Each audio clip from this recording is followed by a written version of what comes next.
Il était une fois, dans une ferme non loin des rives de la mer, vivait un coq fier et flamboyant. Ce coq, aussi singulier fût-il, avait une particularité, ses pattes étaient constamment embourbées dans un tas de fumier, une situation qui aurait accablé n'importe quelle autre créature. Pourtant, lui, il bombait le torse, secouait sa crête écarlate et lançait des cocoricots si puissants qu'ils résonnaient bien au-delà des champs. Il était fier, oui, fier de sa voix, ignorant la merde qui l'entourait. Non loin de là, un suricate fut agacé par les chants incessants du coq. Il était futé, malicieux, et surtout, avide de richesse. Observant le coq et sa posture paradoxale, une idée diabolique germa dans son esprit. Comment faire taire ce braillard tout en m'enrichissant, pensa-t-il. Le suricate, avec son éloquence trompeuse, approcha le coq. Noble coq, commença-t-il d'une voix mielleuse, ta fierté est admirable, mais ne vois-tu pas que ta splendeur est gâchée par ce fumier? J'ai un moyen de te libérer, de te transformer en une créature plus douce, plus propre, et de t'offrir une vie sans souci. Le coq, flatté et peut-être un peu con, écouta attentivement. Le suricate, usant de charme et de promesses de confort, manipula le coq avec tant d'habileté qu'il finit par le convaincre.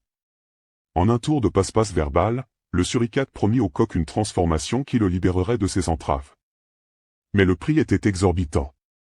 Le suricate le transforma en un mouton tondu, broutant docilement le même fumier qu'il dédaignait autrefois. Le coq, autrefois fier et bruyant, devint une créature silencieuse et soumise, mangeant sa propre merde sans un murmure, et produisait de la laine pour enrichir le suricate. Fort de son succès, le suricate décida d'appliquer sa méthode à plus grande échelle. Il s'adressa aux habitants d'un pays voisin, des Français qui, comme le coq, avaient les pieds dans la merde, c'est-à-dire, confrontés à leurs propres difficultés. Il se plaignait haut et fort, mais sans agir concrètement pour changer leur situation. Le suricate, avec le même discours trompeur, leur promit monts et merveilles, des solutions faciles à leurs problèmes. Et ainsi, les Français, bercés par les douces paroles du suricate, se laissèrent convaincre. Ils continuèrent à gueuler leur mécontentement, mais, tels des moutons dociles, ils obéirent aux injonctions du suricate. Ils travaillèrent sans relâche, payèrent leurs impôts sans broncher, et acceptèrent des conditions de vie de plus en plus difficiles, tout cela sous le regard bienveillant et manipulateur du suricate.